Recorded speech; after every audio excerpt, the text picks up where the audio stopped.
We're here to commemorate the one-year anniversary of a terrible incident that no one in this community will ever forget. As we stood here on the beach on the evening of the oil spill, what we saw was shocking, disturbing, disgusting, but sadly in no way surprising. Because with oil and accidents, it's never a question of if, but when. And on May 19th, 2015, Santa Barbara County and our precious coast were impacted by the consequences of irresponsible actions from the oil industry. The voices joining you today are leading legislators and environmental leaders who've been working tirelessly for the last year, and that work continues. The first person we're going to hear from is the District Director for Congresswoman Lois Capps, Ms. Wendy Motor. Thank you, Owen. Thank you all for joining us today. My name is Wendy Mota, as Owen said, and I proudly represent Congresswoman Lois Capps. Congresswoman Capps asked me to be here as she needed to be in Washington, D.C. due to the congressional vote schedule. Today marks the one-year anniversary of the Plains oil spill that devastated our precious Gaviota coast, where we can witness whales breaching, dolphins playing, and brown pelicans soaring. While Congresswoman Capps cannot be with us today in person, please know she is with us here in spirit. This week's anniversary is a stark reminder of the dangers associated with fossil fuels, a danger that the Central Coast knows far too well.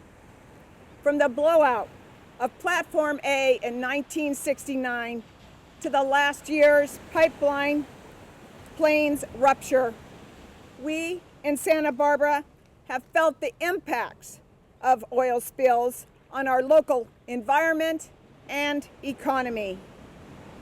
But as we know, no community is immune to the risks of oil spills. There are many communities around our nation at risk, which don't know it. It is easy to forget that our country has millions of miles of pipelines transporting oil and gas throughout our nation. Time and time again, we have seen oil and gas pipelines fail, causing irreparable harm to lives, property, and environmental habitat. As a policymaker, Congresswoman Capps believes we have a duty to learn from these past incidents so that we can minimize the risk and impact of the next spill and protect the surrounding communities. As a member of the House Energy and Commerce Committee, she worked over the last year with Chairman Upton and Ranking Member Pallone to draft bipartisan federal pipeline safety legislation, H.R. 5050, the Pipeline Safety Act. This bill includes lessons learned from the Plains, including an analysis of risk factors that, if present, would require more frequent integrity inspections, clarification that all coastal beaches qualify as high consequence areas, and a study to look at the causes and best ways to prevent pipeline corrosion. While this legislation is by no means perfect, it is an important step forward to improve pipeline safety across our country, and Congresswoman Capps is pleased that it was done in a bipartisan manner. Congresswoman Capps will do everything in her power to put this bill on the President's desk by the end of this year. For we, as Santa Barbarans, know it is not a matter of if an oil spill will occur, it is a matter of when. And that is why we need to move away from fossil fuels and push for renewable energies like my fellow proponents here today. Thank you again. for being here. The next person we're going to hear from is the District Director for Senator Hannah-Beth Jackson, Mr. James Joyce.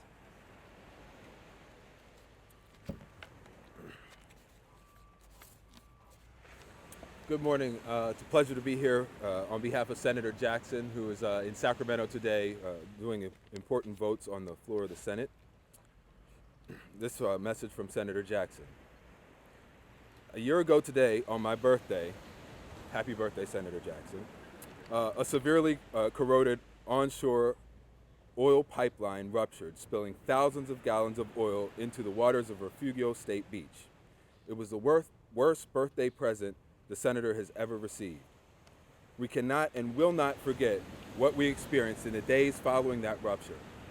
A half-mile slick of crude oil along our coast, the stench of petroleum, oil-drenched birds, hundreds of holiday visitors sent home, and a beach transformed into a toxic cleanup site. As you can see, the beach has reopened. The immediate cleanup efforts are finished, but key questions remain unanswered about the full extent of the spill's damage to our environment and our economy.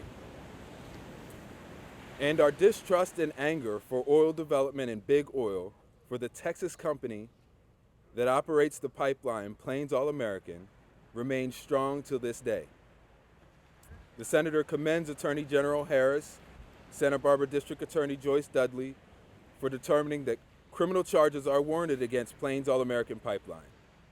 We need to ensure that everyone who violated the law is accountable, and not only so that justice is served, but also because it will send a strong message to the oil industry that California will not tolerate irresponsible and criminal behavior that harms its economy and its environment. The Refugio Oil Spill gave us an opportunity to make progress collectively, and we did make some progress. Line 901, which is right over yonder, which was subject to federal oversight, went from slightly corroded to ruptured in the space of just 2 years, making it clear that greater oversight and inspection of our pipelines was critically needed. The senator authored a bill and was signed into law, SB 295, to ensure annual pipeline inspections by the state fire marshals for pipelines under state oversight. If and when Line 901 resumes operation, we must ensure that it falls under tighter state regulations and inspections. The senator also authored legislation to ensure better response to oil spills by requiring the state to investigate new technologies for cleanup. But the legislation we passed and the progress we made in no way signals that our work is done. As long as we rely on oil, no law, no regulation or inspection schedule will fully safeguard against the next spill.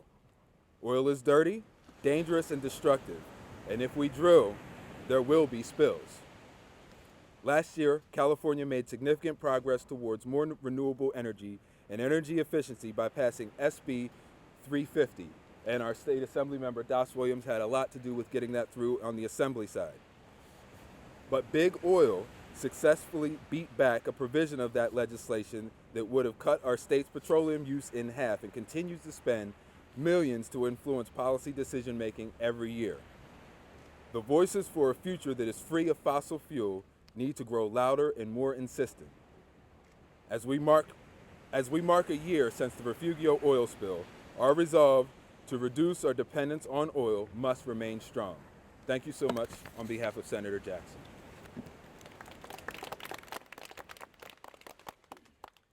We'll now hear from our Assembly Member, Das Williams.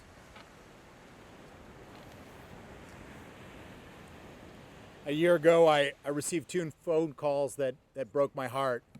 The first was from Chuck Bonham from the Department of Fish and Game, and the second was actually from John Palmentary right here about the spill. This place is I learned how to surf just a half mile up along the cliffs. This place has been special to me and many other locals for decades, and you could almost not think of a more beautiful place that could be destroyed however temporarily, by an oil spill. And though the cleanup looks to be done, the effects of this spill ecologically will ripple in the decades to come. And of course, the spill reached all the way down to LA County.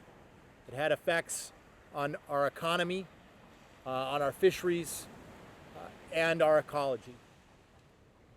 But from this environmental tragedy, we stand together today with hope and optimism that there are yet things that we can do about it. First, I think we should all congratulate and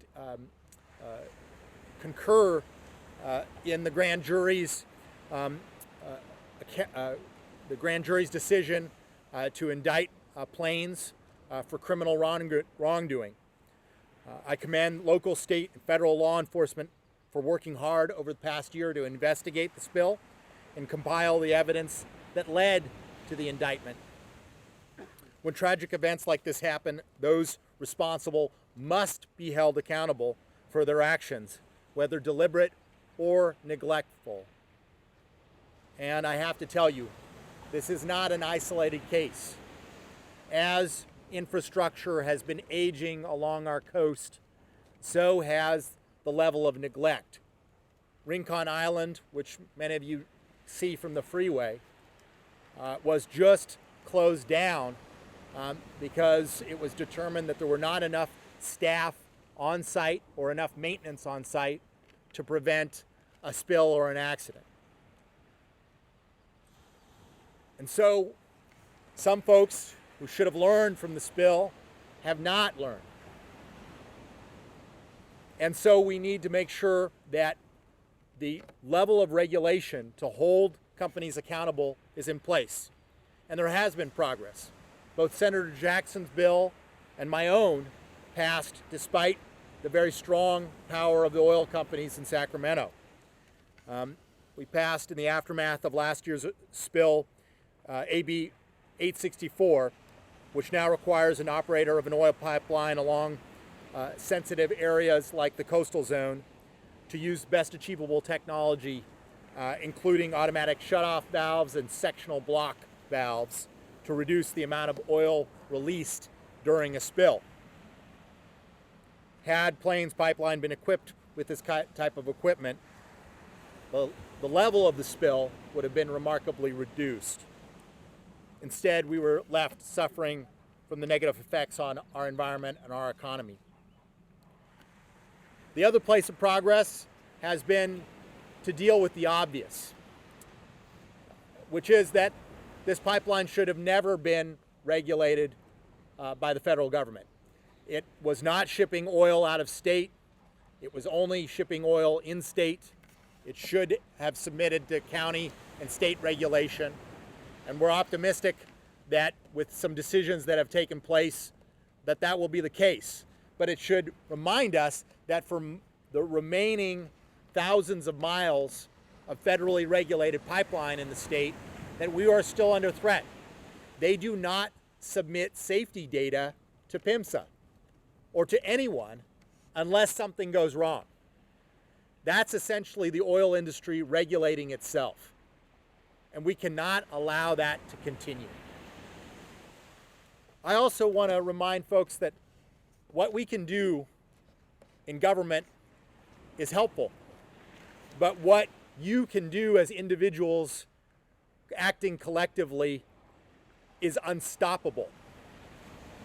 That as long as we are dependent, as long as we are buying as much gas and petroleum as our society is, that spills and the harm to our county is almost inevitable. That our future and our values are fundamentally at odds with that. And so if we want to do something about it, we must all take steps to buy less gas and use less petroleum. Biking more, busing more, driving more fuel efficient or cars that use no fuel at all is the way. And I will continue to work to increase the options of alternative fuels out there. so that even if we were beaten back on the fuel component of Senate Bill 350, that one by one we can make sure that consumers have other and better options. As we look back on this day, we must remember that California's coast and ocean are among our most treasured resources, and that we must act to protect them. Thank you so much.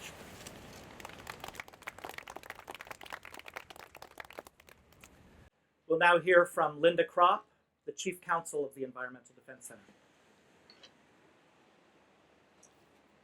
Thank you and good morning. 1 year after the devastating Refugio oil spill, we have a lot to reflect upon.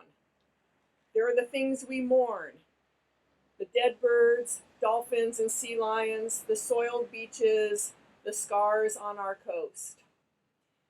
There are the memories we can be proud of, how our community came together, environmentalists, tourism, businesses, fishing community, but we all came together to protect our coast. There are the achievements that have followed in the face of this disaster: new laws, public awarenesses, promises to make sure this doesn't happen again. We are grateful that the State Attorney General and the County District Attorney have filed criminal charges against Plains, because Plains must be held accountable for the damage that it has done and must redress its wrongdoings. We also need to make sure that this doesn't happen again. We need to make sure our beaches are safe and that our offshore waters are free from pollution. We need to restore what's been spoiled and heal the environment and our community. Thanks to our elected officials, we are on the path to a better future. Congresswoman Capps is working hard to improve federal laws and regulations to prevent this type of oil spill from happening again. State Senator Jackson and Assemblymember Williams have succeeded in immediately passing new state laws that will prevent oil spills from happening, ensure greater state oversight, and more effective and immediate cleanup in the case a spill occurs. Had we had those laws in place at the time of the spill last May, the spill probably would not have even occurred if it had been inspected properly and maintained appropriately. But even if the pipeline had ruptured, if these laws had been in place, the spill would have been much smaller and it could have been cleaned up without any oil reaching the ocean. The Environmental Defense Center is working with our partners to make sure that these new state laws will apply when the pipeline comes back online. And since Earth Day, we have started a campaign where we are educating the public on this issue and asking them to support state oversight when this pipeline comes back online. The All-American Pipeline was subject to weak federal oversight. We have wonderful, strong state laws in place. We need to make sure that when the pipeline comes back online, these state laws apply. We're also working along with many other organizations to make sure that our coast is fully restored.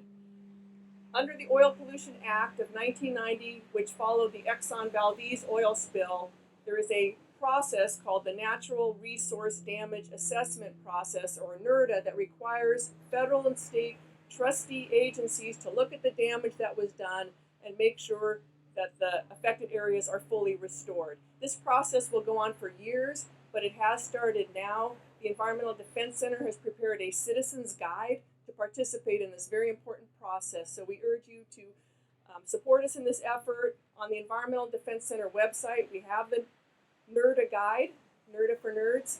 And so we ask that you help us. We can't just turn our backs on something that happened a year ago. We need to make sure that Plains is held accountable and our beach environment is restored. Thank you.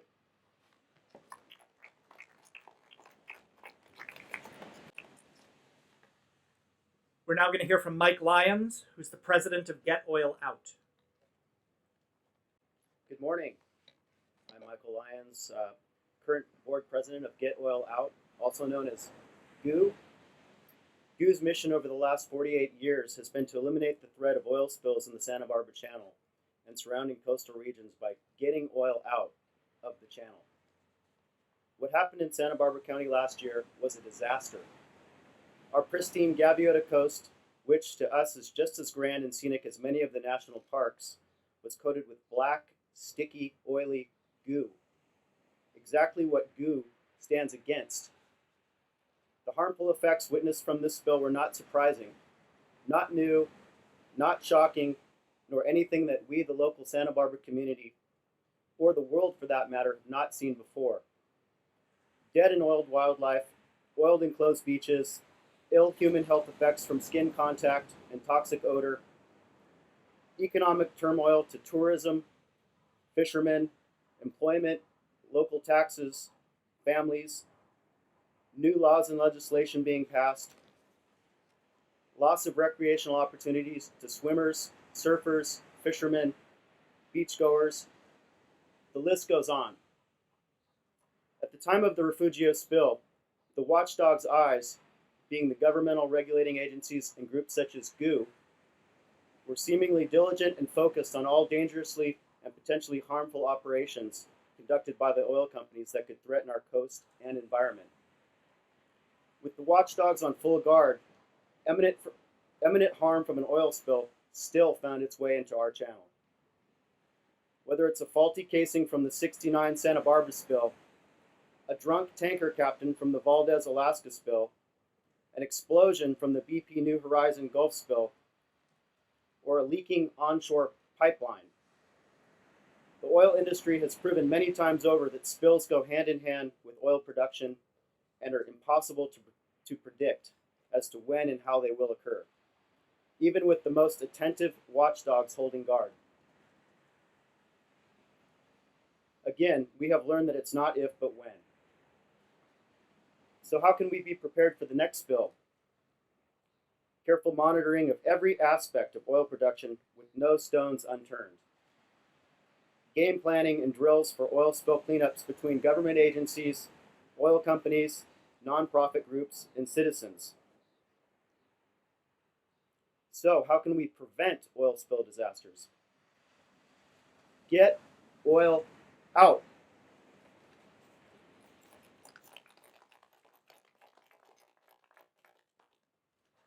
We're now going to hear from Redmond, the Executive Director of Santa Barbara Channel Keeper.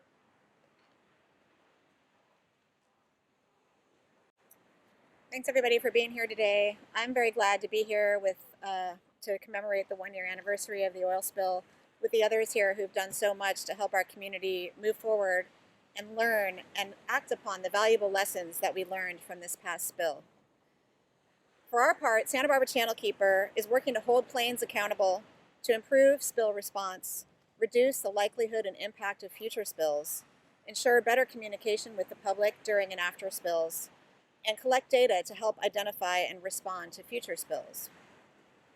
Channel Keeper teamed up with the Environmental Defense Center shortly after the spill to demand information from the federal government about inspections and oversight of Line 901 through the Freedom of Information Act.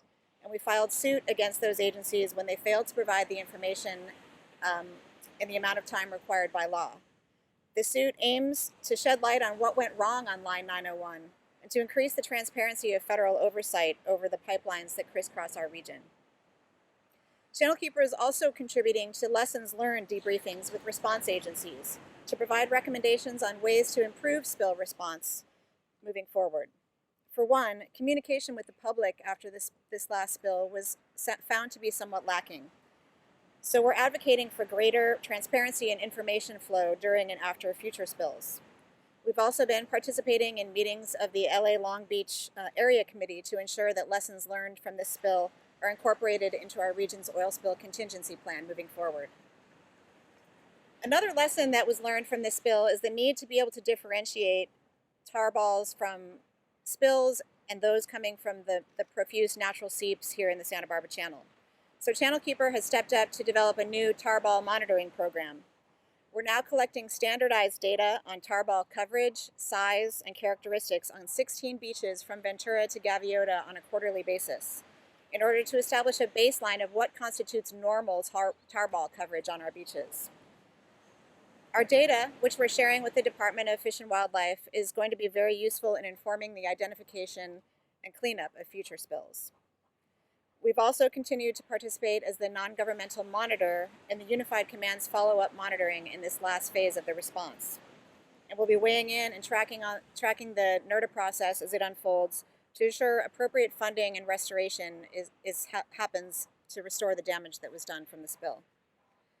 Finally, Channel Keeper is working to support Senator Jackson's Senate Bill 900 to cap leaking legacy wells along our coast, to oppose the Phillips 66 oil train proposal, to track and weigh in on Veneco's plans at Elwood and Carpinteria, and to keep watch to protect our precious coast from spills. We're honored to be here to work with the other groups here and legislators to help our community and the environment recover from the horrific environmental tragedy that happened here a year ago, and to help prevent a similar tragedy from happening again. Thank you.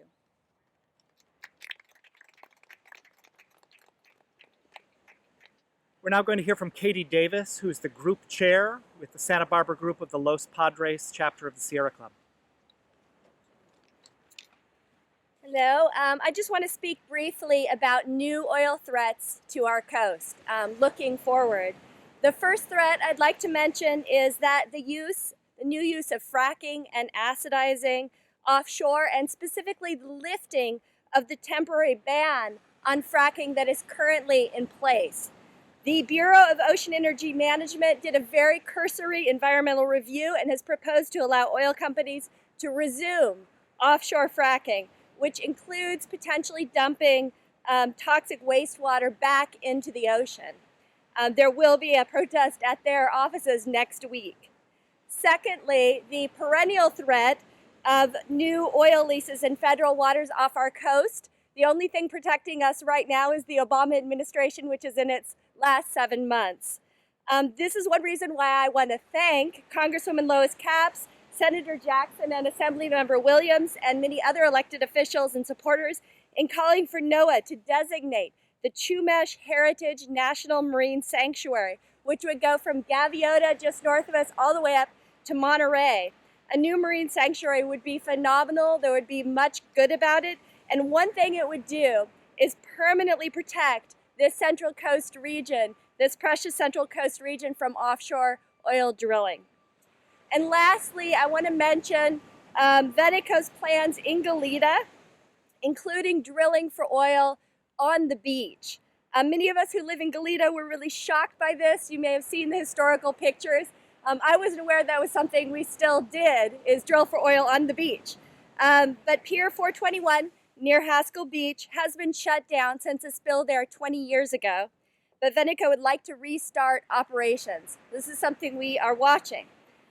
They are also seeking to expand the Elwood field, the oil field. This would be horizontal drilling from Platform Holly off of Goleta all along the Isla Vista coast. It stretches out for 3 miles from their platform, so they're drilling all along the coast. The irony is this area they want to drill in and want the state to give them was ceded to the state in exchange for drilling elsewhere. So it would be quite a coup if they get the state to give it back to them. It was originally stocked by UCSB. Veneco would like to process this oil at the Elwood onshore facility, which is an aging oil processing plant on the beach near the Bacara that has been out of zoning compliance for 25 years. The city of Goleta recently did an updated amortization study and found that it was fully amortized back in 2009. So the city has the legal right to shut that facility down and set an end date. The county of Santa Barbara had originally set 2016 as the end date for that facility. So we hope that the city of Goleta finally acts to do so and shut down that risky facility on the beach. Ultimately, instead of drilling for oil offshore, which as we know cannot be done safely, California should focus on building the clean energy economy of the future, and that's the direction we must head.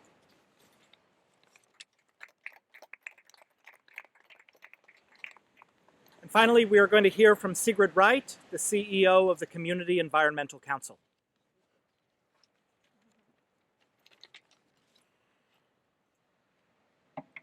Well, good morning. I'm Sigrid Right with the Community Environmental Council.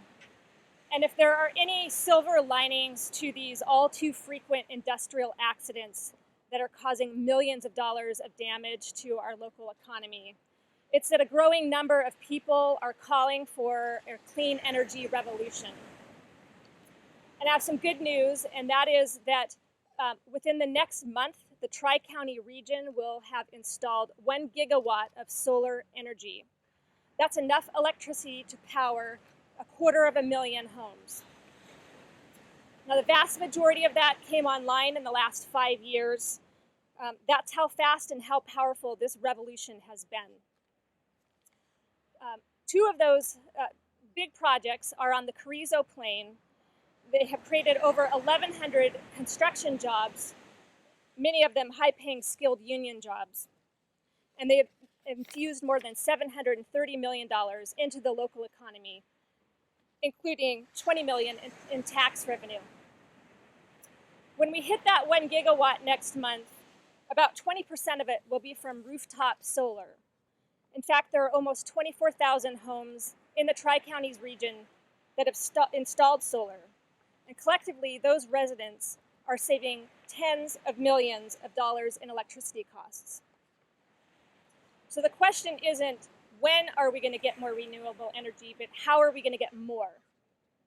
One of the most effective tools that we have is something called community choice energy, where we can determine where we want our electricity to come from.